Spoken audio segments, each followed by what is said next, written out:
Home sellers, today marks episode 50 of the Talking Realty podcast, and we are super excited to have reached this milestone. So excited that Taysia came up with the brilliant idea that we would just do a Q&A session where we wouldn't necessarily deep dive part of our playbook or anything like that.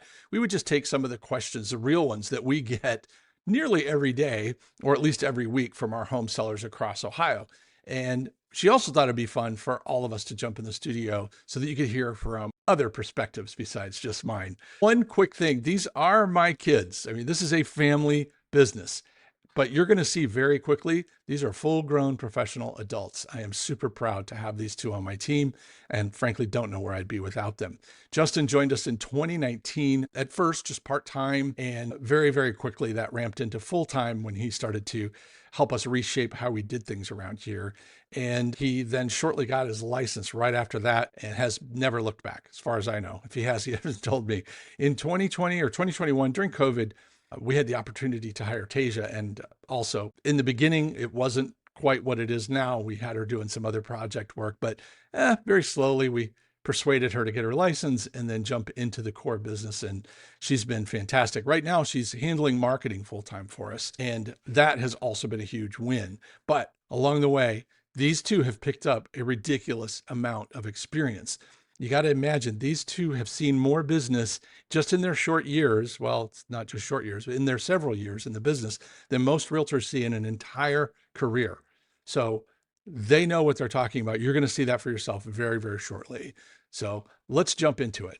Welcome to Talking Realty, the podcast for home sellers who want to make more money, save time, and avoid headaches. I'm Glen Whitten, realtor and founder of the Ohio Property Group, where we do the same things as traditional realtors, but instead of charging 6%, we charge a low flat fee. So you keep more money and get better results. Check out all the free seller tools today at talkingrealty.com. And if you love the show, hit that subscribe button. All right, let's get to it. Home sellers, as I said in my opening, I've got two special guests, Justin and Taysia, sitting in with me today. So without further ado, let's jump into our Q&A session with Taysia and Justin. Enjoy. Hey, Taysia. Hey, Justin. How you guys doing today? Good. Good. Good. Good. First time on the podcast. I am super excited for you. Yes. Long-time editor, first-time caller. First time. Justin, I am sure you've listened to every episode start to finish, right? I've listened to a couple. Kidding me. You're not even one of my loyal followers. Unbelievable. But that's okay. So, Taysia, this whole thing was your idea. You want to tell us how this happened? We just get a ton of questions all the time, and a lot of them are in the same vein as each other. Like, they're not worded exactly the same, but they're getting at the same idea over and over again. And so I thought a fun way to celebrate the 50th episode would be to have sellers write in some questions and then just pick our most common ones that we already have examples of in our emails and just give the answers, because clearly the people want to know. Yeah, clearly. So these would be questions that we actually got, and maybe we got more than one of that particular question. And so we decided to put it on the show today, just to so sort of once and for all answer these questions for the whole listening audience and viewing audience on YouTube, right? So without further ado, how about we tackle question number one, which is, why am I not getting any feedback, or how do I get more feedback? Yes, we do get this question a lot. So would either of you like to tackle this? I mean, I am a sucker for this question because it's hard for me to answer it without, I don't want to sound mean, but it's just like, the truth is, like, no feedback is your feedback. If they're not leaving you feedback, then they're just not that interested in the house. And even if they were to leave you feedback and they're not interested and they said, oh, the kitchen layout's all wrong, like, I don't know necessarily what that feedback does for you, because you're probably not going to go gut your kitchen for that buyer. So the point is, like, no feedback really is the feedback. Something's off for them, or the price is off, or like just they didn't vibe with it. Like, that's just the way it is. Mm-hmm. Mm-hmm. Justin, anything to add to that? No, I think she pretty much covered it. By the way, for those of you who are listening and watching, this is exactly how our meetings go. You say, Justin, anything to add? Nope. No. Everything's great. No. Yeah. This is how it is. So, but to your point, what could they possibly say in that feedback that would cause anything to happen? Like, I don't recall, and I I don't like to make too many broad sweeping statements, especially when we're being recorded. I don't recall too many times when somebody has put something critical in the feedback and the seller was like, oh, well, I can overcome that. And then boom, we have a love connection and we've got an offer. I don't recall that happening. You guys? I have literally never seen that occur. No, I mean, I'm sure it's happened somewhere at some point, but Sure. yeah, and it's not to say that if they don't leave feedback, they're not going to submit an offer necessarily, because maybe their agent just doesn't put in feedback. But that's the other half of this, is like, we can't force anyone to give us feedback, whether they're interested or not. The interest is just going to show up in the offer. Like, so the feedback is really just like a moot point. It is. And frankly, when sellers get too antsy about this, I think they're sending a bad signal. I think they're showing desperation, and desperation usually doesn't lead to good things. And a good example of this is when the showing is over, the seller comes home, finds the stupid business card from the buyer's agent laying there, and then immediately starts blowing their phone up. You know, what happened? What did they think? All you're really saying is, I'm desperate. Please bring me an offer. Even if that's not how you feel, that's how it's being taken. Right. And if you follow up more than once a day for feedback, and for frankly longer than a few days, I think you're sending the same message. Look, if they want the property, as Taysia said, they'll submit an offer. If they have questions about the property, they will, in fact, ask those questions.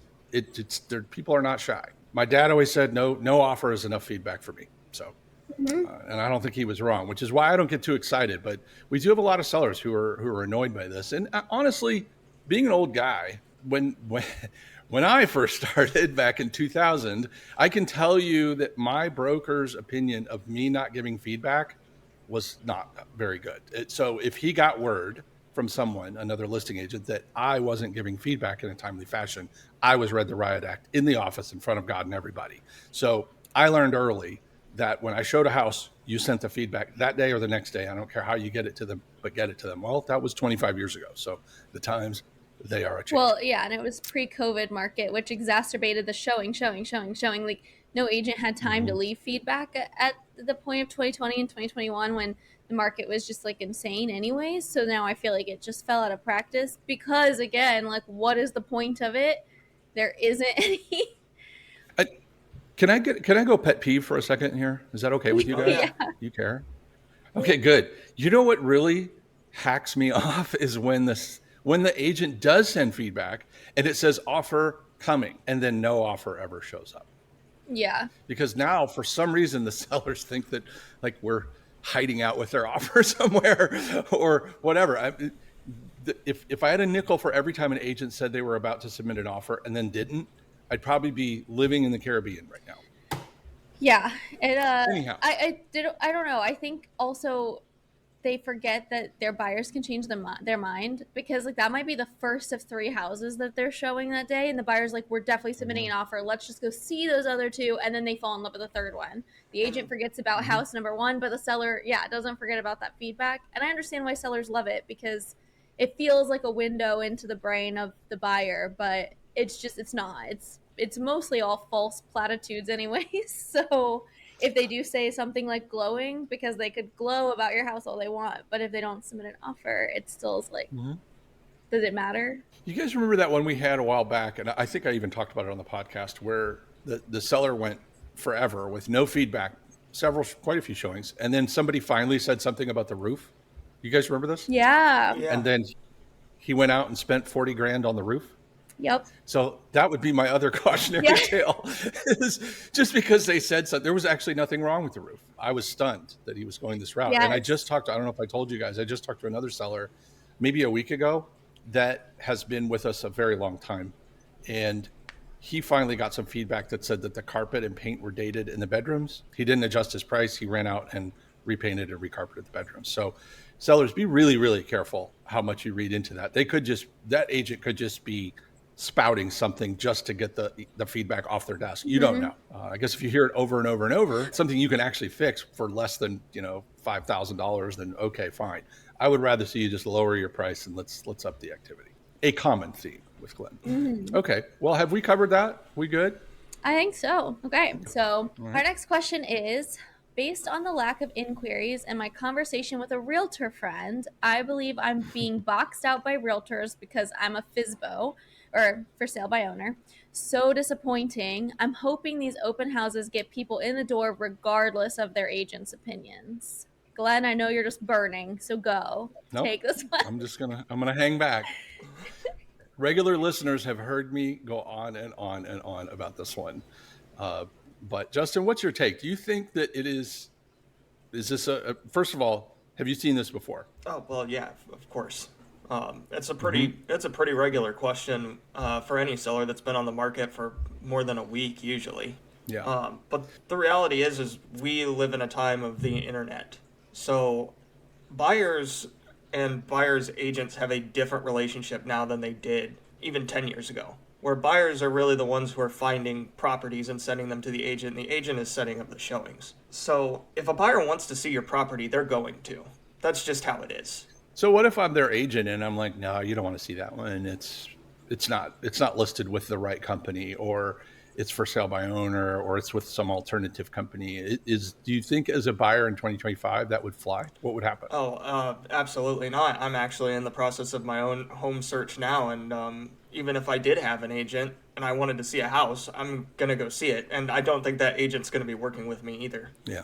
Yeah. Well, that's the point, So right? Is they risk their commission by trying to blacklist you. Like, you want to think that you're being blacklisted. The truth is, if you're truly for sale by owner, you probably have a marketing problem because you're not able to get on a bunch of websites that realtors can put you on, which is why we solve the problem of no commission but still exposure. So it might feel like the agents are blacklisting you, but like Justin said, the buyer drives it now. So if your for sale by owner home is only showing up on Zillow, then you're only capturing the little Zillow buyers instead of the hundreds of other websites that are out there. So your sample size is too small to be able to tell that every single agent in town is colluding against you and telling everybody not to see your house, which, like Justin said, doesn't matter. If he didn't wanted to see a house, and as somebody who looked at 80 houses in a year and a half during the COVID market, if I wanted to see a house, I'm getting myself in that house because I don't care really selling it. Yeah. And when's the last time realtors agreed on anything? That's a really good question. 10 realtors in a room. There's going to be 10 opinions and they're all going to be right. So how in the world do you think you're going to get them all to agree inside of a market to not only risk their commission, not only ethically do the wrong thing when it comes to their job, which is to help their buyer find the right house, and then somehow all of a sudden nobody's going to, it is completely unfathomable in my opinion, for all the reasons you've stated and for just knowing realtors. There's just no way. But anyhow, Taysia, by the way, did you just work in a little mention of our giant flat fee business and how amazing it is? Did I just hear that? Yeah, Very well done. Always be selling or closing or whatever. Always be closing. Always be closing. Glenn Gary, Glenn Ross. That's good. That's good. So I think that hopefully we've closed the door on that. I doubt it because, this just is such a common thing. And I guess, Justin, people, why in the world would an intelligent, educated seller in 2025 actually believe that? Because selling a home is a very emotional process, which is something else I'm about to be headed into myself, so I can speak from experience. It's already very stressful, and I haven't even really started yet. It's just not hard to become irrational when emotions are involved, especially when you're dealing with a non-traditional process that you're not very familiar with.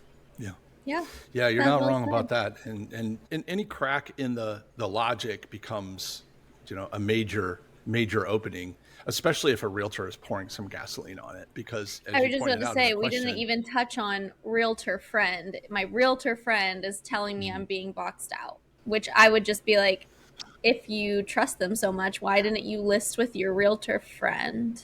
Maybe the $20,000 commission had something to do with that. But regardless, there's even cases where I believe the realtor friend believes it.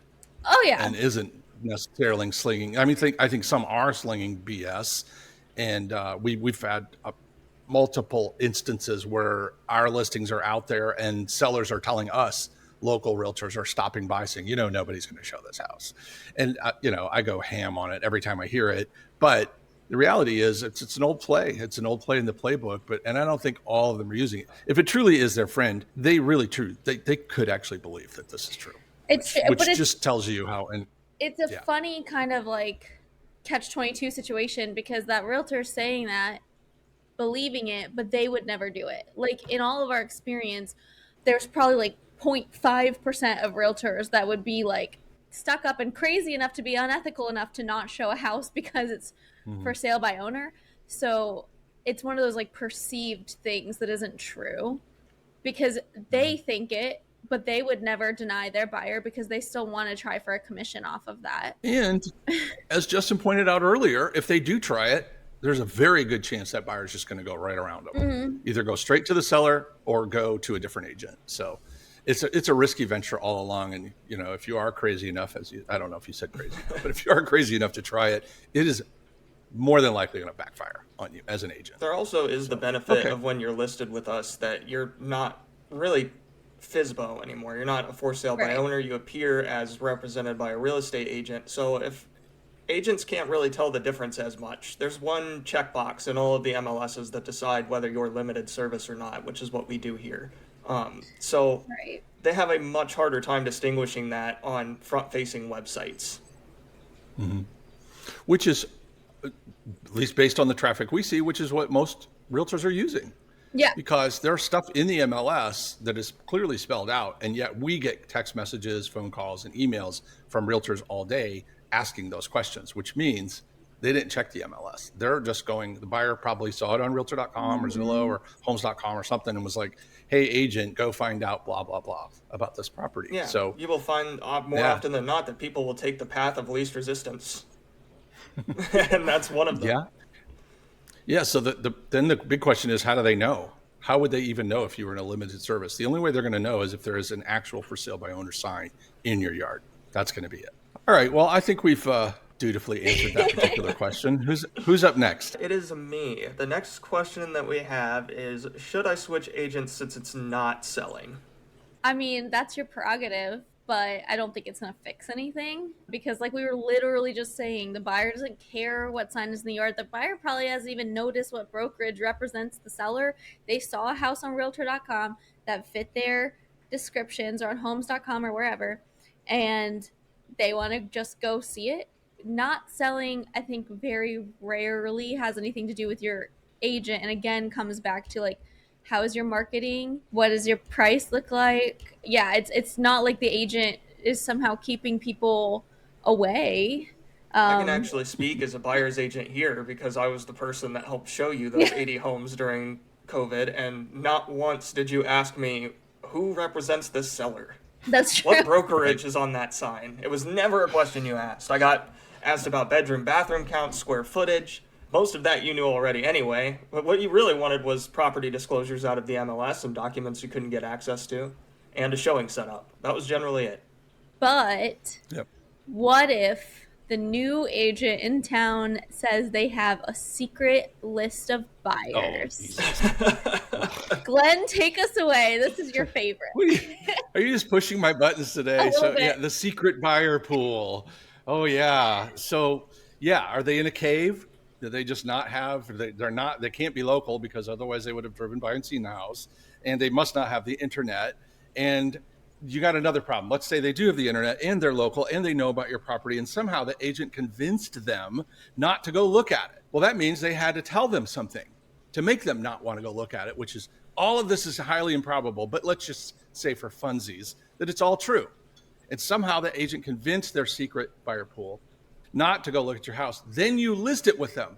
Now what? They got to bring them out of the cave, and they have to walk back whatever they told them to get them to not see it, to get them to now go see it. My point is, this is literally unbelievable. There is no way this is possible. Maybe in the 50s, maybe. Probably not, though. But definitely not in the 2025. There's just no possible way. But yet we keep hearing it from, as I mentioned earlier, educated, intelligent sellers who apparently just want to believe anything other than that their price is wrong. And I just don't get it. But Justin's right. It's an emotional process, even for me, apparently. And it's likely the biggest sale that you will ever make in your entire life. Right.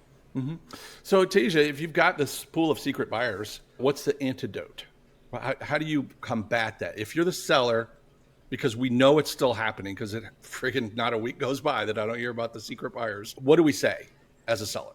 Well, I would say, okay, assume you're listed with us, and because I don't know how many other agents are as like, I don't know what word I'm trying to use, but like we would still let Awesome.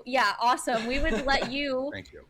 let them run a trial, right? Like if they have, we're not shy about letting other agents from other brokerages hold open houses if that's what our sellers really want, because we're here to help our sellers sell. So we're always going to do what they believe is best, unless we literally know 100% of the time, which is almost never happens, that it's not going to work. We learn a lot from our sellers. So if they want to have a local agent run an open house, I say that's cool. They should tell us to put it in the MLS, have that agent show up, have that agent bring their secret pool of buyers through the house. And if that agent writes an offer, you, for letting them have the open house and bring their secret pool of buyers and can negotiate a commission with them. So then the agent has an incentive.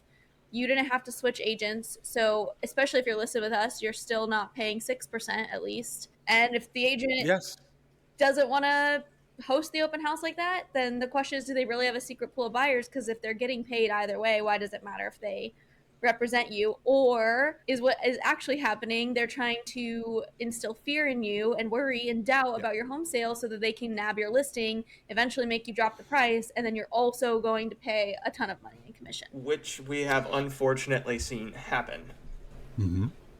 And let's not forget that the mere approach of coming to a person who is clearly listed with another realtor, walking into their home and saying this garbage or some version of this garbage, you're being boycotted, I've got secret buyers, which are the two apparently best plays they have. Both of those activities are certainly unethical and illegal. So I ask you, sellers, if someone will break the law and violate their ethics just to try to get your listing, you got to wonder, what's going to happen when the bullets are really flying, when we're in the middle of a negotiation, or we've got a low appraisal, or we've got a nightmare inspection, and you're depending on this person to give you ethical, legal advice. You know, I would have to wonder, where are you at that point? Where are you? And really, why are they holding them back? Why are they holding? Why wouldn't they come and collect a commission? I don't understand it. You're right, Taysia. Give them an open house, give them a free reign, and hopefully, you know, by the way, sellers, if you do have this and the secret buyers show up, I want to know about it.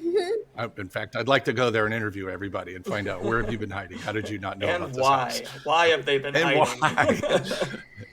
Well, hopefully that covers that particular. Anything else from either of you on that one? No. No, I do not believe so. Thank you. So are you just going to keep lobbing softballs at me all day? See, they're not softballs. They only feel like softballs because we get asked these questions all the time, right? So we've found 800 different ways to answer them, because the truth is every situation is slightly different, and every seller is, if they're still going to ask this question, they're still going to get a personalized, thought out answer. It just runs the same themes, because this is what people are worrying about right now. Yeah, this is the core of selling a home, is what we're finding. These questions. You know, the interesting thing is, when a home is priced right, we don't get these questions, do we? No. Because those people are sold very quickly. They're gone. And I've watched it happen dozens of times, because we have people who sit on the market sometimes for months, and during that time period, I will list 10 other people who were priced below what the comp suggested, and they ended up either in multiples or with an offer on the table almost immediately. Yeah. And I'm actually, by the time this comes out, it will be out, but a very recent podcast episode, I think it's episode maybe 47 or 48, I don't remember, where I talk about some of these situations where, while the market's shifting and things are, you know, days on market are climbing and we're not seeing the bidding wars, we're still getting them. All right. I spent the entire 4th of July weekend navigating 2 bidding wars on 2 different properties. So it's still happening. It's just a matter of how you come on the market. To further add to that, I actually listed somebody 2 weeks ago that was under contract the same week, within days, and it was a cash closing. So they were in and out of their listing process in less than 2 weeks, really. And by the same token, during COVID, if you were grossly overpriced, guess what? You weren't going to get it. Right. You were just going to sit there and wonder what's going on. So pricing still rules, in my opinion. All right, this question is from me. I didn't ask the question, but apparently it's got my name by it. So here we go. I priced in the range of the CMA or comparative market analysis, but agents are telling me it won't appraise and their clients want to offer lower. I don't understand why that would be if the CMA says I'm in a good range. Yes, we do get this one. Usually it's accompanied with a crappy offer. Mm-hmm. And then the agent throws in some really stinky comps that I don't know where they got them, but they got them. And that's their justification for okay, got it. Okay, well, very good. Who wants to tackle this one? Oh, me. I love CMAs. Okay, I love doing them. I really do. They're my favorite. It's like a little math art mixture. But that's the thing, right? Like in the beginning, the math helps. So we use cost per square foot. We use the automated value models. We use all these tools available to us as realtors to run comps and then adjust the comps so they more closely match your property, whether they're better or worse, whatever. And those all together help with initially pricing your home. Because what it's going to do is we're never going to spit out, you'll sell for $255,026. Right. We're going to say you're going to sell between $240,000 and $260,000, right? So there might be a $10,000 to $20,000 gap because no one can just say this is exactly what you'll sell for. Like literally no one, not even the appraiser. So that's the crazy thing to me is like CMAs and appraisals are both a little bit subjective because like I'm choosing the comps out of all the comps available in your neighborhood. So is the appraiser. I'm going to try to choose comps that I think the appraiser will choose, something that's sold within the last 6 to 12 months, something that's really close by, something that doesn't have a hugely different square foot ratio or whatever. I'm going to do my best to choose what I think an appraiser would choose, but the appraiser could still find comps that I didn't think were right or vice versa. So it's subjective. So technically, no one can guarantee what you're going to appraise for. No one can guarantee what you're going to sell for. And if I can't do that pulling your CMA, then how is this agent guaranteeing that it's going to appraise lower anyways? Because they don't know either. They have no idea. They have no crystal ball. I think the real key of it is no one can ethically tell you what you're going to sell for. Right. But they'll tell you anyway. Right? Sure, yeah. So, about 20 episodes ago, we had Jamie Owen, who is a licensed appraiser, on the show. And he described an appraisal as a defensible opinion. Mm-hmm. I think, I'm not sure if that's the right wording. I used to have it written down here. But that's what he's saying is it's an educated opinion, but it's one you can defend with data. Mm-hmm. And even he says it's a subjective process. I've often said I would bet my signed Cam Hayward Steelers jersey that if somebody hired 3 appraisers independently, didn't tell each of them what was going on, and 3 of them went through that house on the same day at separate times, they would come up with 3 different numbers. They just would. Without any proper guidance ahead of time, there's no way they're going to come up with the same number. So what is the point of all this? I mean, why are we doing these CMAs? What's going on here? So the CMA is there almost exclusively to help you get an idea of a range. You could need to list lower than that, as I've seen twice in the past month or so. There is no single magic answer to this problem. The market never lies. If you put your house out there and it's not selling, then that's the market telling you what you need to know. No doubt about that. Man, that sounds like an office truth. So with that in mind, as you said, we're trying to find, first of all, market value is not a binary item here. It's not a yes, no, right, wrong number. It's a range of numbers. And to Justin's point, the market is continuously in flux. And for us to be so arrogant to say, here's the number your house will sell for, and then furthermore, here's what it's going to appraise for, I think it is arrogant. I think you do your best to put the starting point out there. And I think in our communication to sellers, we do a really, I think, good job of explaining that, hey, we're guessing. All right, we're smart and we've done this for a long time, but we're still guessing. Give me 5 minutes on the market. Give me that data. Actual live buyer response will trump all the math we could possibly come up with. There's just no way around it. And by the way, the guy I mentioned the other day that did all the revamping of his house, before he put it on the market, he actually paid several $100s for an appraiser to come in, give him a number. He listed at that number, and here we are months and months later, and it didn't sell. So proof in the pudding. And I don't think it was just a bad appraisal. I think the appraiser probably went with what was in front of them. flying blind that this is what it's going to sell for, not necessarily knowing. Interesting. Very interesting. So what do you do when it's wrong? I mean, Justin, you kind of touched on it, but okay, so we have this great fancy set of paperwork that says it's going to sell for this. The market completely disagrees with us. How long do you think you should wait? How long do I think you should wait to find out? Like, how long does it? Yeah, I mean, I would. how long have you been on the market? When is it time to start messing with it? So this is kind of, I will always stand by that this is a very seller-specific question. Situations vary so highly amongst people that you're usually after one of two things. Either you need to sell quickly or you need to sell for a certain amount. So you need to have your bottom line in mind, and you need to prioritize either speed or money, because you're very rarely ever going to get both. So I would say that the best time to start tackling this is when you feel like you're not selling and you want to be. There's not really any better answer that I can come up with. So to kind of expound on that, if you're sitting here thinking, I need to sell now, then that may change the answer versus, you know what, this is my number, so I'll get it when I get it or I won't get it. That's two completely different situations. And there's probably about 1 million in between them. Exactly. That are some version of both. Like, I do kind of need to sell now, but I kind of need this much money. So the market can be harsh like that. It can be very, very harsh. Okay. And I would just add before we move on, because they're being told this by another agent, is the response for this, if you don't have somebody like us or your own agent or however you've decided to get out on the market by your side, if you're doing this on your own, the response for this is to just tell them to send the offer. You'll look over all the terms and you'll see if you guys can reach an agreement. Like, that's just the response. You don't want to be pre-negotiating these things, because that's what they're trying to get you to do anyways. Like Glenn said, a lot of times they'll represent clients. Sometimes this will come from people with investor clients who really have a specific number in mind, and you guys might never reach an agreement on that.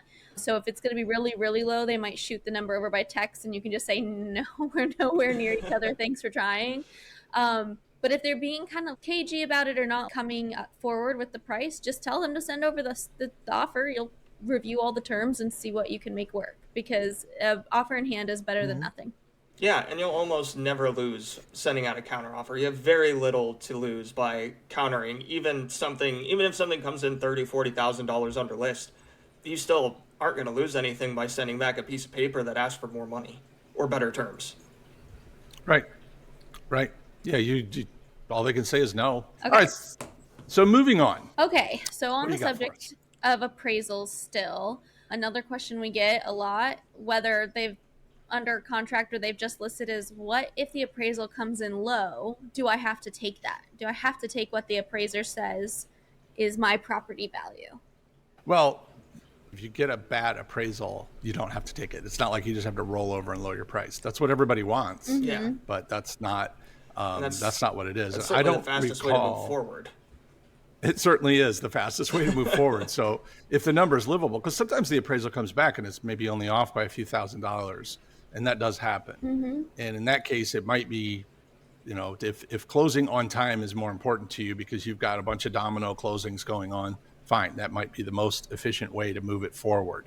But I think, check me if I'm wrong, but I'm pretty sure I did a deep dive on this on a low appraisal in a separate episode. I don't remember the number, but we have an episode and I'll put it in the show notes. Okay, so we'll link to that. But the high level answer really is, if you get an appraisal and you don't have appraisal gap coverage, which is probably another rabbit hole we don't want to go down today, but let's assume you don't, and everybody's looking at you, the seller, saying, okay, well, sorry, the appraisal's low. What are you going to do? You can walk away, but I say, why not fight? If you don't have a good backup that's going to, first of all, you're not stuck with that appraisal unless it's FHA. If it's FHA, you're stuck with it for 6 months. So if your backup buyer is also FHA, well, you are kind of stuck with it. It doesn't mean you have to take it, though. You can still cancel that one and the backup, or ask the backup if they want to come up or whatever. And then you can go back on the market. So that is an option. But if you got a VA or a conventional appraisal, or even a commercial like a DSCR appraisal, those just go straight in the trash can. Yep. Once that deal is done, it's over. So you could either negotiate with your current buyer, and I talk a lot about that in the episode and in my book, or you can go back to the bank and say, hey, we disagree. And there's a whole process for that. Like it's like there's every bank has a different name for it, but if effectively you're appealing that appraisal and trying to get that number to come up. Well, we've already told you that appraisals are opinions. And I don't know too many professionals, myself included, who are just quick to change their own opinion about their opinion. So it's kind of a long shot. It's a Hail Mary, if you will, to try to get the bank to come up. But use that time to try to grease the wheels with the buyer and see if we can figure out a way forward. Trim the fat. I love to go after commissions. Doesn't make me popular, but it works. And maybe we close the gap between the new low price and maybe what your net was going to be if you don't change something. So that's kind of the short version of that. That is the very short version of that. Very short. There's a lot of twists and turns. I mean, well said. And we do have a whole episode, so that'll be linked. So if you're dealing with a low appraisal or you're worried about it, go listen to that episode because it does dive into all the nuances and all the strategies. And there's probably, if I know Glenn, checklists or scripts that come with it. Home sellers, over the years, we've gotten so many requests for the tools that we use every day from our home sellers that we decided to go ahead and just put them all together in one place and then just give them away. We call it the Ultimate Home Selling Toolkit. It's free and it's packed with the exact contracts, the same scripts, forms, checklists, templates, everything we use every day to manage hundreds of sales a year. And if there's something you wish we would have added, just ask us because we update this thing all the time. Grab your free copy at talkingrealty.com. Check the show notes or the YouTube comments for that link. Seriously, hit the pause button. Go do it now. You can thank me later. All right, back to the show. Okay, I think this leads us well into Justin's question because this is a lot of preemptive savings, like worried about things slightly out of your control that could affect your bottom line. So go ahead. Sure. So the question is, I really don't want to do any repairs. Can I put that I won't accept offers with inspections? Yeah, this is a bad idea for a couple of reasons. Mostly because it makes buyers nervous that you don't want inspections. They're going to wonder why immediately. Yeah, it's the fastest red flag I can think of is, we'll take your deal, but you can't do any inspections. Is that what you're talking about? Those people? Oh, yeah. Or just, and this is different from, I would say, even an as-is sale, because in most sales where you're listing as-is, you're still going to let the buyers have inspections for their own knowledge. That doesn't mean that they can't come back and ask you for repairs, at which point, you can say, no, I'm not going to make any repairs. But just know that there are very few people that are going to buy a property without having it inspected first. And look, this is just my take on it, but if you really want to go into the world and not have to deal with inspections, just get it inspected before you put it on the market. It's just not that hard. You're talking about a couple of $100 versus, I don't know what our average post-inspection dollar amount, but I suspect it's not a couple of $100. I suspect it's a lot more than that because at that point you're under the gun. Now the clock is ticking. Now this deal is rolling forward. You don't have any other buyers. You're not on the market. So the buyer now has almost all the leverage at this point. So if you really want to stay out of this, if you know going in that you don't want to deal with inspections, get it inspected ahead of time. Doesn't mean you won't deal with inspections, but you're far less likely. Because then you take that PDF copy of your giant inspection report and you just give it to people. Just give it to anybody who wants to look at the house. Yeah, just and leave a copy on the table at the showing. Yes. They won't even ask for inspections most of the time. Some still will. But waiting until the offer comes in and then going, yeah, I don't really want to do it. You can't do inspections or we don't want you to do inspections is a very bad play. Very bad play.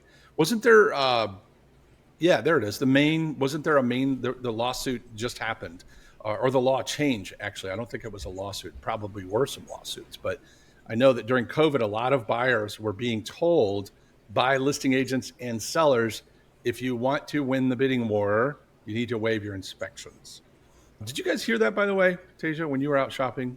I mean, we were representing me. I wasn't licensed yet, so no.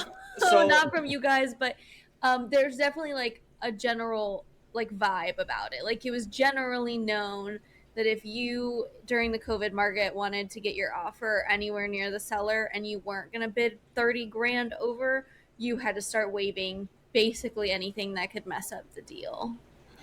And that was one of the things that I was really careful about when I was helping her shop around for homes, was just reminding her that there were lots of homes in the market and we didn't need to like destroy an entire offer, like remove every contingency just so that she could get into a house. Because the panic was setting in for everybody, especially in that market. And because, you'd fall in love with a house and it would be gone in an instant. Sometimes before you could even get your showing. Like same day. Just disappear. But regardless of that market and how competitive it was, I still actually offered on a house and walked away from it when the seller told me that I would have to waive my inspections. They're like, "Oh, we really like your offer, but we're not allowing inspections." And I was like, "Well, that's a red flag, because what are you hiding from me? Because I'm fine waiving remedy." So you have to remember that as a seller, your buyer might waive remedy, which basically just means they're doing their inspection sort of for their own knowledge. They're going to inspect and they're either going to say, "Yes, I'm walking forward," or "No, I'm not." And yes, sometimes we have buyers and agents who like cheat the system, and they say they'll ask for no remedy, and then they come up and they say, "Okay, well, we'll walk forward if you lower your price by 10,000," which, by the way, is literally just remedy. But they're not asking for repairs, so they don't think it is. It's not true, but that's a tangent. The point being, if you as a seller tell somebody during the offer, or even if you want to put it in your description or tell people at your open houses, "I'm not allowing inspections," you're shooting yourself in the foot, because buyers are immediately like, "What are you hiding? You're hiding something from me. The only reason you don't want me to have an inspection is because I'm going to find out that your basement backs up and leaks and floods through the house," or whatever. So their mind instantly runs wild. Whereas you might just be thinking, "I don't want to get nickeled and dimed for all these little repairs." The buyer never goes there. They immediately think the fireplace is falling apart and my whole house is going to come crumbling down, because they don't want an inspection. Also, and people never talk about this, but in the last probably 6 months, I've seen several buyers have inspections and just silently move on. Like, you forget that that's an option, but they don't have to ask for anything. And a lot of times they don't. To add to that, actually, just last week, I was part of a deal where a seller outright rejected to make repairs, and the buyers have decided to move forward anyway. Yes, that's true. Yeah. To Justin's point, you can still negotiate when they ask for repairs. So you might as well just let it happen and see what happens. Because we've also had people come back and they quote the smallest thing. The window screens are missing and we want new window screens. The outlets are yes, cracked. They could have seen that at the showing, and so they shouldn't be asking for it now. But if that's the only thing standing between you and closing, you're probably going to put window screens in. So, like, just don't play this card before it's dealt. Like, you're worried they're going to find something because you've seen horror stories, but it's not usually the case. It's pretty, and we've had people come through and be like, "I want $10,000 and 800 repairs." And the seller goes, "I will give you $1,000 and repair this one thing under the sink." And the buyer goes, "All right." Because they were just like, they come in, their agent tells them, and I think it's a dumb strategy, but apparently a lot of agents do this, tell them, "Ask for the whole world because the seller's going to negotiate you down." And so you really just fire back and you're like, "What does the buyer really want to move forward? Because I'm obviously not doing this. This is ridiculous." And usually it's like two things. And sometimes it's two things you'd have to fix before you go back on the market anyways, because you have property disclosures and now you have knowledge of the issue, and that's a whole other rabbit hole. But the point is, like, just let the inspection happen. Like, the horror stories are not the norm. And why in the world would you try to just, I get why you'd want to, work around that whole process ahead of time, but it invariably backfires. So great points, you guys. Thank you. Next question. The house contract has once again fallen through. My question to you is this: if we pulled it off the market until spring and then relisted it, do all those pendings stay with it? Meaning all the public status changes you're talking about, right? Mm-hmm. Yeah, that was the question. Well, you're not the question answer. Well, right, but the person that asked. That was what they were asking. Yes, their problem was, I think their house had fallen through 2 or 3 times, and it wasn't really fault of their own. They kept offering to repair things, but buyers just kind of got the cold feet and was like, even with, "I don't want to bother, I'm good." So she or he, I don't remember who, was worried about that pending history tab. I'm sure everybody's looked at the history tabs on Realtor and Zillow, and you can see the history of the house when it's sold, when it's got under contract. I will say that tab is buried. It is buried. It is everywhere, not just on those sites, but on the MLS as well. It's you got to be looking for the history of that listing to find it. So Justin, how does that happen? Like, did they go away after a certain amount of time, or are they just always there? No. So status changes are a matter of public record. The minute you put your house in the MLS, you've agreed to make all of this public, and even then, your sale is going to be recorded through the county. Like, deed transfers don't just disappear. Mm-hmm. So there's no real reason to worry about status changes. What you should be thinking about is how you want to word your response to the inevitable question of why did this happen so many times?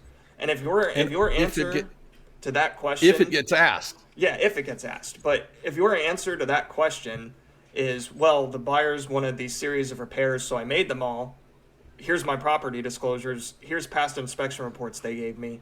That's going to put you in a lot better position than it would if you were just trying to bury the property history by any means necessary. and we've seen that before. We've had some sellers who maybe a little old school thinking about, well, I don't want to, make a big deal out of what's wrong with the house. And, we're of the opposite camp, which is no, you need to make a big deal out of what's wrong with the house. Because everything. now we're going to, never mind the legal and karmic implications of doing the right thing. But I just mean, why not attract the right buyer? It's like when you're dating. If you don't like going out to bars and listening to live music, which I'll never understand why anybody wouldn't want that, but let's just say that you're not that person. Why wouldn't you make that clear up front? The same with buyers. If I'm pulling in buyers who think this is a turnkey dollhouse, and one after the other, they're getting in for the showing or the inspection and finding out that it's got some, we'll just say, opportunities, why put yourself through it? We've had properties come on and off the market on a limited service basis, so we don't really know what's going on, but we see it. Yeah, I think you guys nailed it. We get the same thing. Before we move on, I'm sorry. We get the same thing with price changes, by the way. Oh, it's true. And I don't know if we're covering this. Is this covered in a future I question? actually don't think this is covered today, so we can go off a little bit. I wouldn't mind, because we see this a lot. We encourage, just like voting in Chicago, price changes should happen early and often. And so if you're not getting the response you want, and we assume you're in a hurry to sell, or at least you'd rather sell sooner than later, don't worry about the perception of a bunch of price changes. It just means you're fine tuning. Justin, we get some properties that aren't shy about price changes. And do you get that pushback from your end? Are you seeing people asking that question? I don't want it to look bad. So I've had it a couple of times, not very frequently. I've also had people say that they don't want to do regular price changes because they're worried that buyers will sit out there and wait for the price to get low enough. I don't think either of those things are anything to worry about. I can tell you from a buyer's perspective, and I'm sure Taysia, you can weigh in on this too. When you find the house that you want to make an offer. Even if you're going to come in under, even if you feel like they're overpriced, you're probably going to be a little bit more hesitant. But ultimately, if you want that place, you're going to make an offer. So I think regular price changes are a good thing if you're not getting the action that you want, if you're not getting showings, if you're not getting offers. Because you have to do something if you want the house to sell. And the price is the easiest thing to change because it's just a number at the end of the day. And if you're going to worry about a bunch of price changes, you should also be worried about the days on market that's continuing to tick up. Because we will get questions. It's the same message. Yeah, we get questions about that too. So frankly, if you want to sell, then let's fix it and move forward. Yeah, I would say, whether it's as a buyer, when I was buying, the only time I dug into that status change and that price change history on a house, I wasn't even looking for the price changes, honestly, was when a house was on the market for 3 or 4 months. I was like, weird. That doesn't usually happen. I wonder if they're just stuck on that price, which I'm already iffy about anyways, or I wonder if they've gone under contract a bunch of times. Maybe Justin can get me some documents from the MLS about like what happened, what went down. It was more curious than anything, but I only ever thought to even look at that if it had been more than 2, 3, sometimes 4 months on the market and a house sort of just like came across my feed suddenly, probably because they did a price change. So actually, like, it benefited them in some way because I had not seen that house for the last 2 to 3 months, and now I am, and I'm at least looking into it. So there's nothing to fear. It seems scary, and you want to over-examine these things when you're selling because you're nervous, and like Justin said, it's a huge sale. The best practice is to just try to pretend now you're buying your next house and think about, like, what did I really look at? Like, what did I really care about? Was I digging into the status changes of every single property, or was I, like, letting my agent just send me the property disclosures and maybe any inspections that are available and then moving on with the information I got? Because, like, that's the case 9 times out of 10. Absolutely. Okay, well, next question. Why did you... Oh, okay, so this is a listing side question. We get this a lot. And so I'm going to read it the way they phrased it. But why did you change the wording in my property description, and can you change it back? So we'll put this to the fair housing king, Justin, because what this really is a fair housing wording description. So to answer the second part of that question first, no, I can't change it back.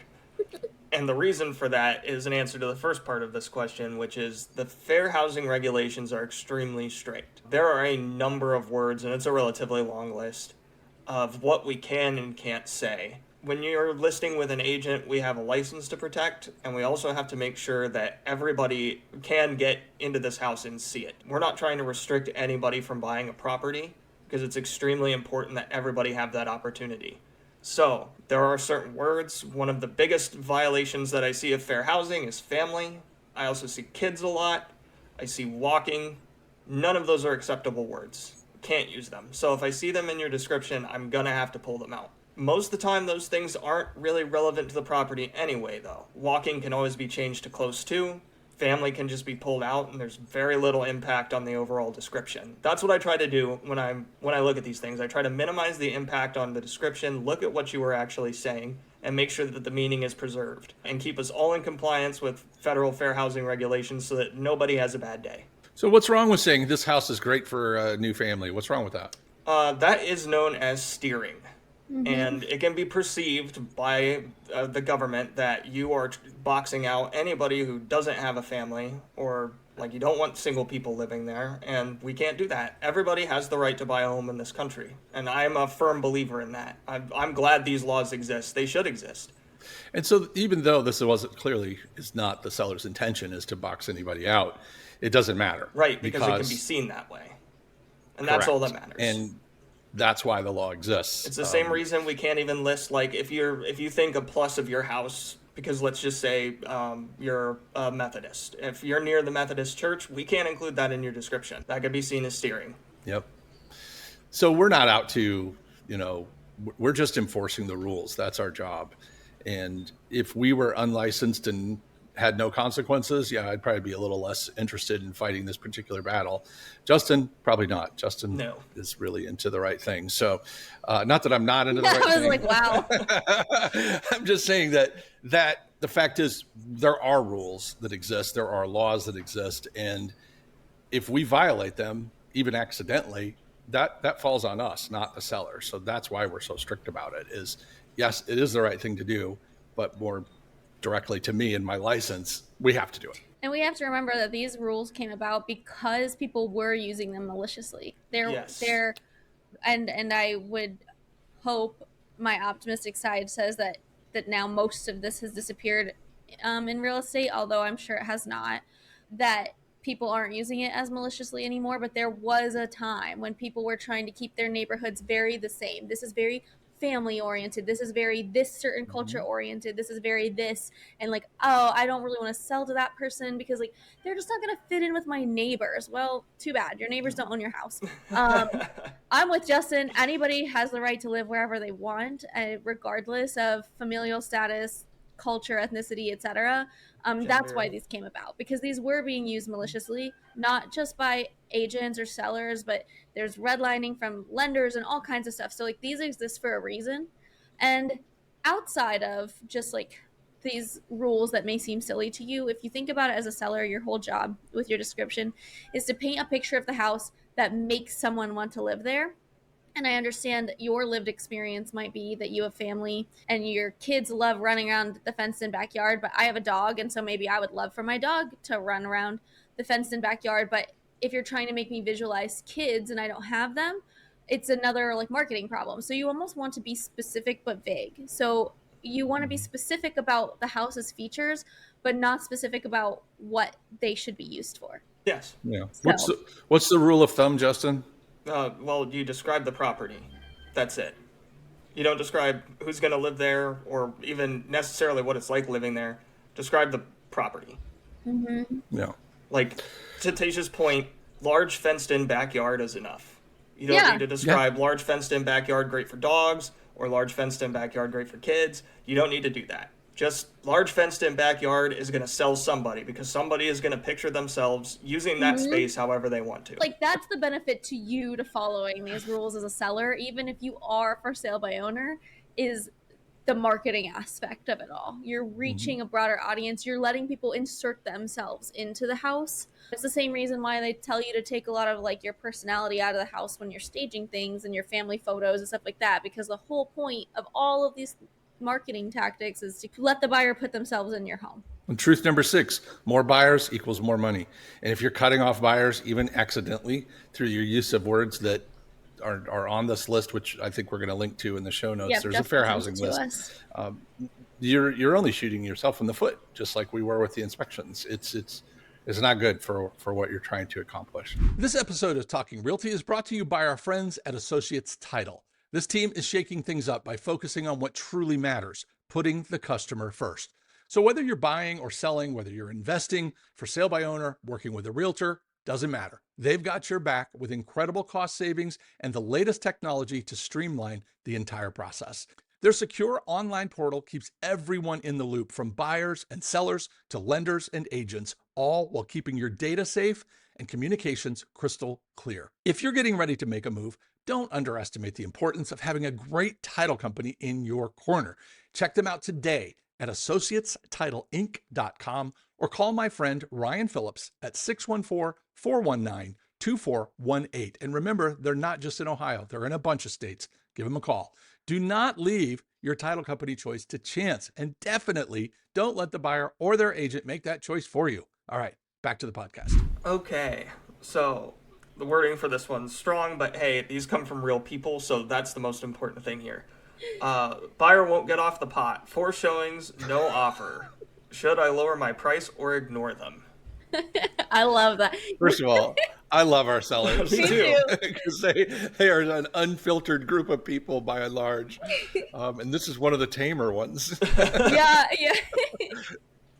Fantastic. So, should I lower my price or ignore them? Anybody have any thoughts on this? Okay, well, my opinion here is, one, either lower your price or counter them. That's it. Like, send them a reverse offer. That is a rabbit hole. Reverse offers, I know I covered in the book. I don't know if I've ever covered it on the podcast. I feel like we've mentioned it, quickly. but I don't know if we've ever deep dived really it. I'll give you the 50-cent version if you want it, which is, if you've got this buyer who won't get off the pot, they've looked at it over and over and over, there's no law that says you can't shoot them an offer. And that's what a reverse offer is about, is you just put together an offer that's probably not list price, that's somewhere, a little bit of a deal, and the terms that you'd like, closing date, and, throw in some inspections if you want, or don't, and then send it to the buyer. You sign it just like a buyer would. You sign it, you fill it all out, or have your agent do it, and fire it off to the buyer. What's the worst that could happen? They tell you to get lost, or they ignore you. Well, you're no worse off than you are now. But more than often than not, in that situation, you're going to engage them. And they're going to either accept it, or they're going to start a conversation. You're going to get a counter offer of some sort. You're going to find out what's really important to them. But nothing like taking the first move. It's not even a bold move. I would call it a bold move. It's an unusual move, but it's not a bold move. Lowering your price, on the other hand, I think also sends a message that, hey, we're not waiting around for you. We're out fishing for buyers. We're in a hurry. But I get this all the time. The seller's like, I don't want to lower my price because they might want to buy. I get that. Well, what about all the other buyers that are on the fence that you don't know about? Let's put a shot in the arm, put a little fire under everybody's fanny by lowering the price, because that sends a message that you are serious about selling. That's my take. Not to mention, it's very rare that any buyer that looks at your house more than once is going to just put down an offer the very next time. There's a reason they keep coming back and not doing anything. I think you just lower your price by $10K, because now you've introduced yourself into a new pool of buyers. You were at $260,000 and other buyers had their price capped at $250,000 or $255,000. When you lowered to $250,000, now all those $255,000, $250,000 cap buyers see your house. So you're opening up the pool for potential bids, potential multiple offers. And you don't know what other buyers were on the fence. Some buyers don't need to see your house 4 or 5 times to get off the fence. Some buyers see it once and they're remembering it and they're thinking about it and they're comparing it to other houses. So if you can draw those out of the woodwork, I would do that long before I do a reverse offer, unless I have, some rapport with the buyers, or I really just I guess, drop the price and get no interest. Maybe I'm still make a reverse offer, try to meet somewhere in the middle. I don't know, but I would always just go with lowering the price, because if you were willing to take 10K less from them, what's the difference if you take 10K less from somebody else? I'll tell you when I would know when to use the reverse offer versus a price change would be if that was the only person looking. So if I wasn't Yes. getting any other showings, but this person just keeps coming back to the well, that's when I would Yeah, use that's a reverse great offer. time. Good. Well, that's we may tackle that. I should probably dig through the archives first, because I don't want to. Not that I'm above repeating myself. So, but anyhow, well, let's move on. I've got an offer, but I just got a showing request. Well, What should I do? Taysia, what would you do if you had an offer on the table, but then you got a showing request, or maybe 2 or 3 showing requests? What would you do? I get so like triggered by this question because I've had to deal with it so much, because it doesn't matter. I just want to like yell, it doesn't matter. No. Because here's the thing: you got an offer on Friday, and you've had very little offers or very little interest for the last week or 2 weeks, because this is how this usually happens. I'm not saying there's no exceptions. This is how it has happened 5 or 6 times for me in the last year. Drives me nuts. Basically no activity, no offers, no real interest. An offer finally comes in on Friday. It might be like 5K below list, but it's not a bad offer. Like, you'd be willing to take it, but somebody scheduled a showing for Sunday. So can we just tell this offer to please like leave their offer open the whole weekend? And I'm like, I get really emotional about this one, because I'm like, why would you want to risk the offer that you have in your hand for a figment, maybe possibly, I don't know, offer over here? Now I can, if you want to try the best of both worlds, I can reach out to that agent and I can tell them, hey, we have an offer in hand. The sellers are looking to accept it before the weekend's over. Can your buyer move their showing up if they want to be considered? Okay, that actually isn't a bad play, because it shows that there's other interest, and nothing motivates a buyer like another buyer. But being like, hey, extend your offer until Sunday, or dragging your feet, or trying to be silent, or whatever, is just, you're just making the buyer fall less in love with the house that put the offer in. Like, that's an immediate ticking clock. If you want to keep the love high, you don't want to ignore them for a whole day or ask them to push their offer out for 2 or 3 days when they could be shopping for another house this weekend. Because I think sellers forget this, but the buyer can rescind their offer at any time if you have not signed it. So yeah, you might have had that offer and they might have agreed to wait till Sunday night, and then on Saturday they just having a glance at home and they love it and they put an offer in and they go, I don't want yours anymore. So I don't know why you would want to risk all of that over an imaginary possibility. It grinds my gears. Grinds my gears. That's not what she says behind closed doors, but anyway, she uses other language. But yeah, you're not wrong. It is frustrating. And the sellers act sometimes, sellers who are listening, sometimes you act like you're in a vacuum. Mm-hmm. You honestly believe that buyer doesn't know what you're doing? Right. Of course they know what you're doing. They know you've got the weekend coming and showings, and they know, and all you're doing is aggravating them. So why not? Let's this goes back to the dream offer exercise, which is, what's the number that would get it done today? Yeah. Like right now, seller, if I plop this down in front of you, great. How about we send that back to the buyer? Because if they buy it, great.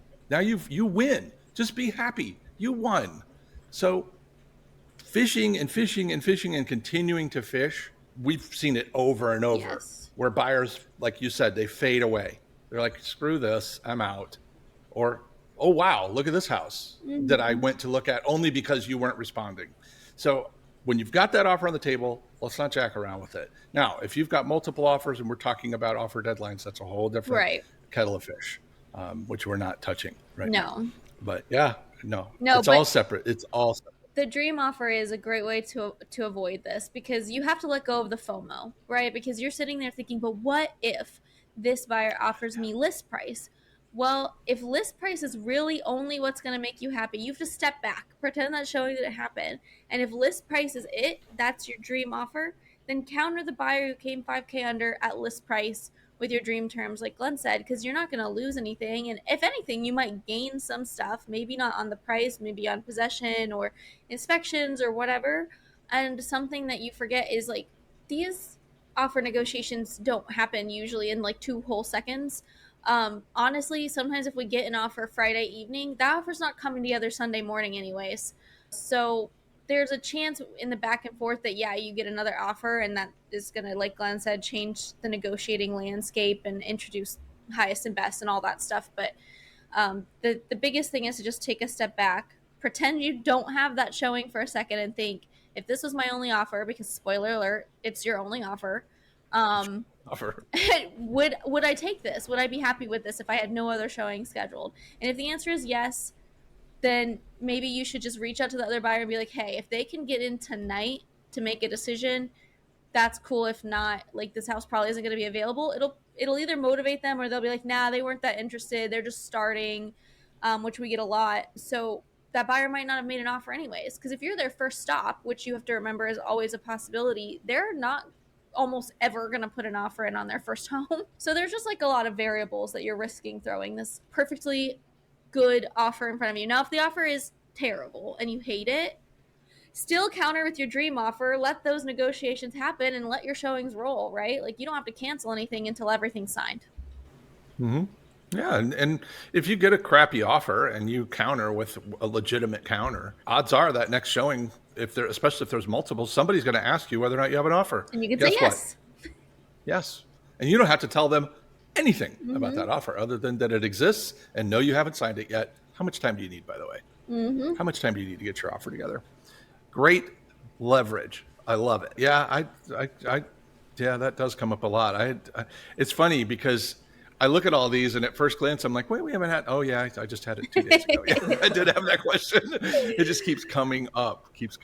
What's next? Okay, now that I'm off my soapbox, that one really gets to me. Breathe. Just breathe. I'm not a FOMO person, which is fear of missing out. I'm sure everybody knows that by now, but so. All right. The next question, actually, same theme sort of. If I have multiple offers, aren't FHA and VA weaker? So this person was basically asking us, if I get into multiples, should I just sort of toss those ones out in favor of conventional, maybe even despite price differences? It's a great question. Just full disclosure, Rex Graz and I from Union Home Mortgage, he and I went deep on this exact topic because we get this question all the time. And I thought, rather than just hear me and my opinion about it all day long, I would go get an expert. So I went and got me an expert. And Rex is fantastic. He's done loans for all of us over the years. And he's just a wonderful human being and a great loan officer, by the way. What I learned from that episode was that just like every other term, the financing needs to be weighed with all the others. So as Taysia said, maybe I've got a conventional offer that's a little bit lower versus a FHA or VA offer that's a little higher.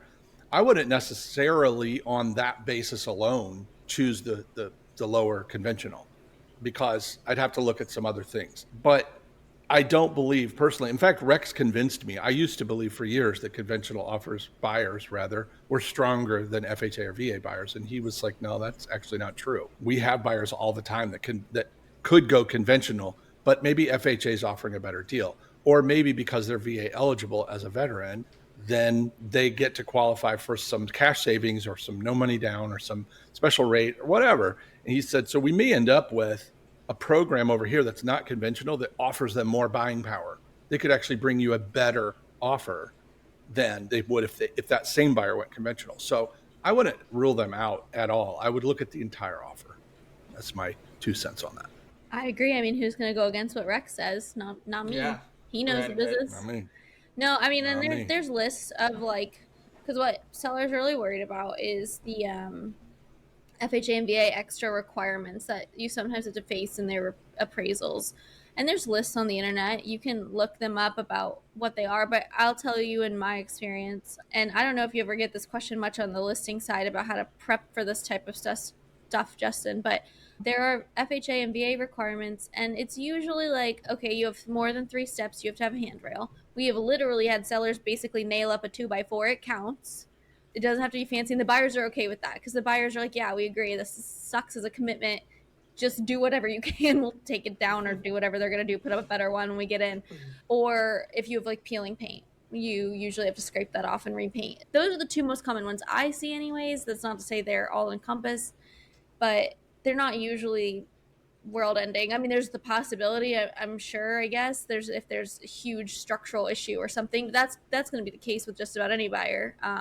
The only difference with the conventional one is their financing isn't dependent on it, but they're probably going to find it during the inspection and feel like it's a no-go. So, well, that's actually something Rex changed me on. Is I always thought that FHA and VA appraisers were the only ones who went after conditions like that, and he said that's not true. That conventional, and we just had it. Actually, yeah. I don't recall the specific circumstances, but I know we had one. We did. It was the termite thing. Yes. So it was a conventional buyer. They had a termite as part of their regular inspections. It came back, showed no activity but some old damage. Okay, well, this is a conventional, not a VA where they require termite certification. Doesn't matter. All that wound up in front of the underwriter, who stopped everything and said, tell me more about that termite damage. So just because you went conventional doesn't mean you're off the hook when it comes to the physical conditions. It is certainly more likely. And if you go back to that episode, Rex gave me a great little sheet that's linked to that episode in the show notes. And it's kind of a thing that sellers can use before they put it on the market to just see if they're going to have any issues with FHA or VA. So good way to go through as you're prepping and just sort of peek around the corner. There's other reasons why we shouldn't go. Justin, don't we have one of our regular sellers routinely tells us that it can't go FHA? It's not for conditions either, right? No, it's because there's I believe it's a 90-day rule on flipping. It's like a possession rule. So if the seller doesn't own the house for 90 days, because usually after 90 days, and if that rule falls off, and we can take that out of there, and then it can go, then it's FHA compliant again. But yeah, that's one of the restrictions. Yeah, but if you just bought it, maybe in foreclosure, or you bought it, for whatever reason, and you renoed and flipped it in 30 days, which they do because they're professionals, then yeah, FHA is going to choke on it. VA too, to a certain degree, because they don't like that. Sometimes they require a second appraisal. Sometimes they just don't allow it. Like, you have to sit on the property for 6 months before it can go FHA. So like it or not, them's the rules. Okay, what's up next, Justin? We have our final question for the day. So, buyer or agent wants to talk price before the offer. How do I handle that without giving away too much or scaring them off? You could lump commission into this too. They want to talk about price. They want to talk about commission. So can you give me an example? What do you mean by this? They want to talk about it before the offer. So when they come to you saying, I guess this kind of gets into the area of verbal offers almost, of coming to someone with a price prior to actually submitting anything on paper. Yeah. It's a tough sell, right? I mean, we go to the seller and say, hey, somebody shot me a text wanting to know if you'll take $250. And that's all we know.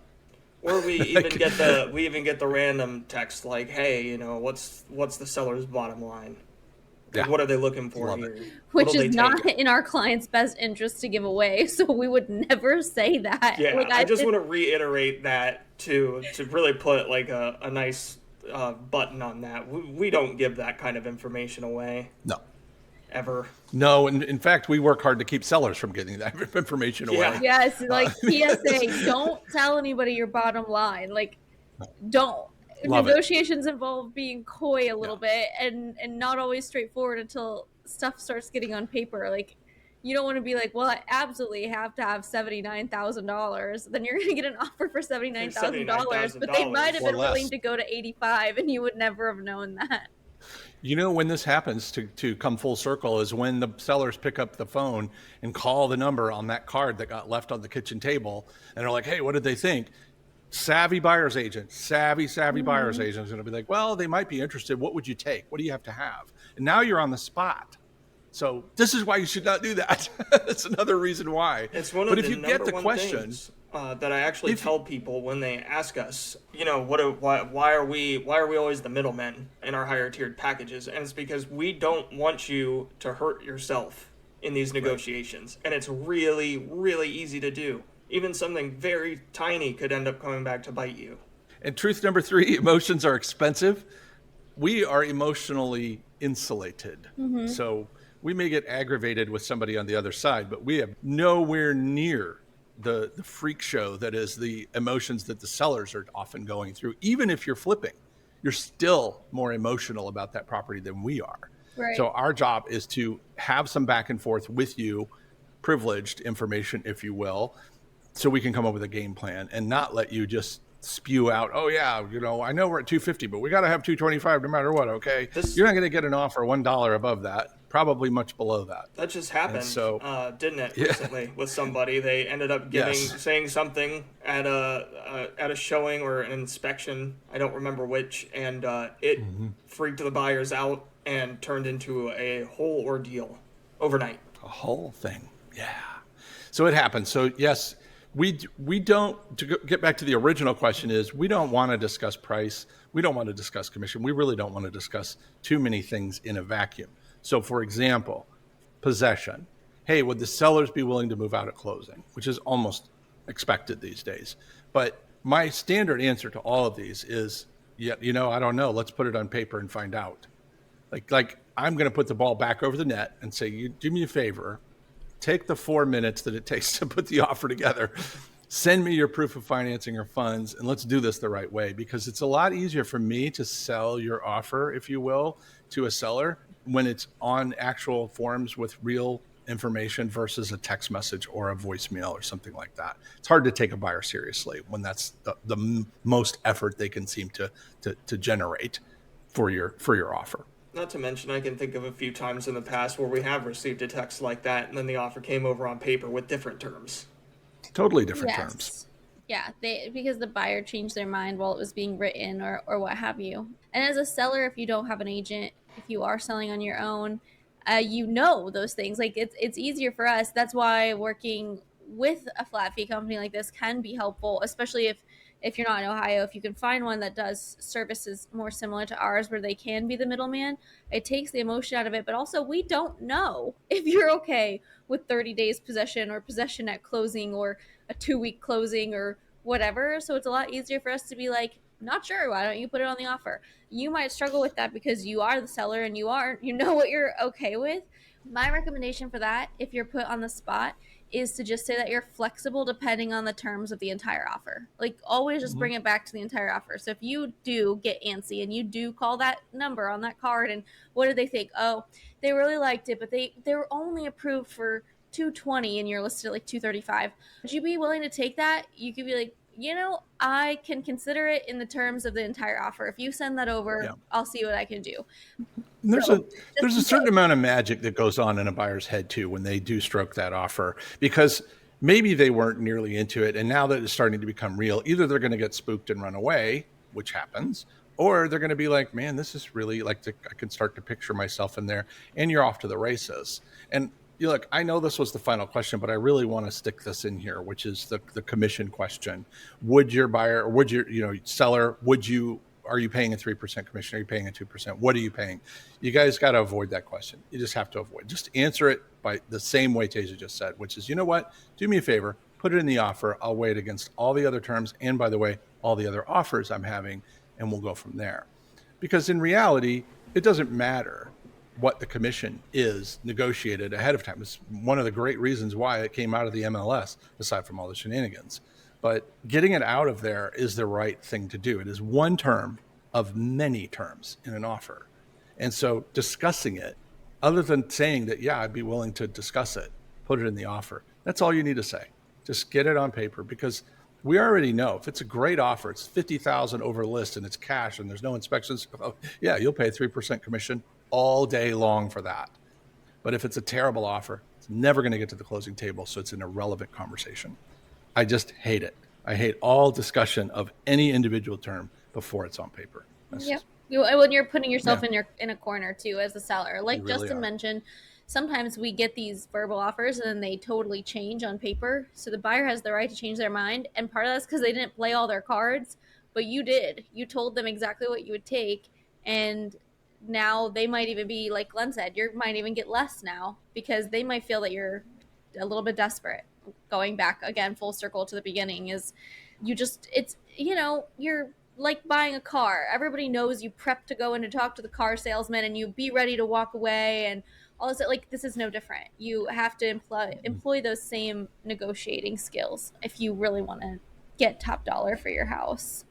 And that's Absolutely. truly why our higher tier services are so valuable. Because if you are an emotional person or you are concerned that you might give that information away, that's what we're here for. To help protect you and keep you in a place where you're going to get the best deal that you possibly can. Well, and if you were listening to this and you were like, oh, I didn't even think about that. I didn't even think about that. Like, that's also why we exist, because we don't think we should, like Glenn and I really like to say right now, we don't believe in the success tax that is the 6% commission. But we're here also because we've seen tons and tons and tons of these, and we kind of know what to expect and can help give you some advice too. So you're always in the driver's seat with this stuff, but we're like on your shoulder helping you out, because it is hard. I'm gonna sell my house one day. Justin is talking about selling his house soon, and you bet that he's gonna have to come to us for advice and help, because he's still gonna get emotional, even though he deals with these transactions. Right, but he deals with these transactions like every day, and he's still gonna have emotions tied to his house because like we're human.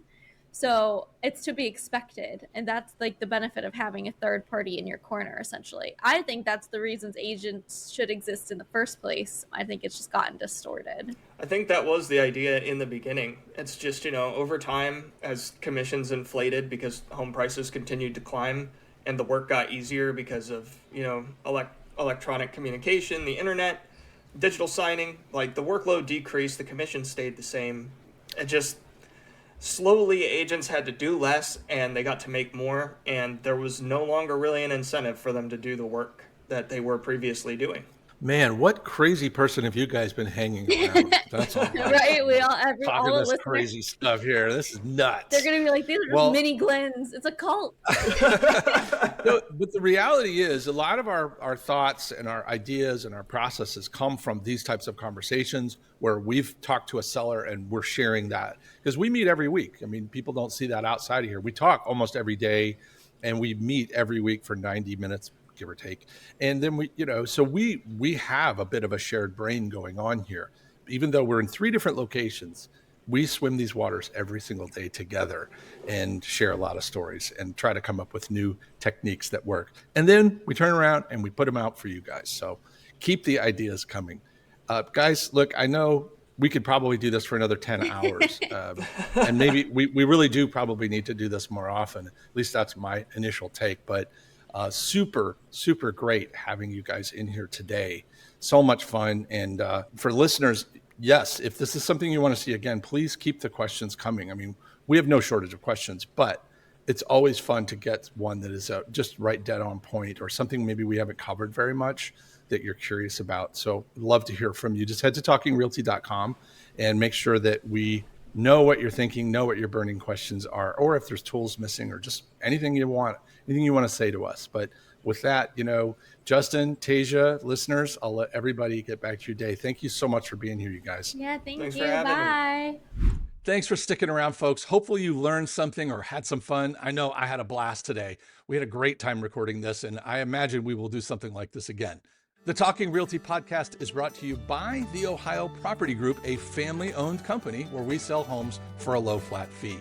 Got a question, a guest, a topic for a future episode? We would love to hear from you. Just head to talkingrealty.com and say hello. Until next time, keep making smart moves in your real estate journey. For the Ohio Property Group, this is Glen and Taysia and Justin signing off. And remember, you can sell it. We can help.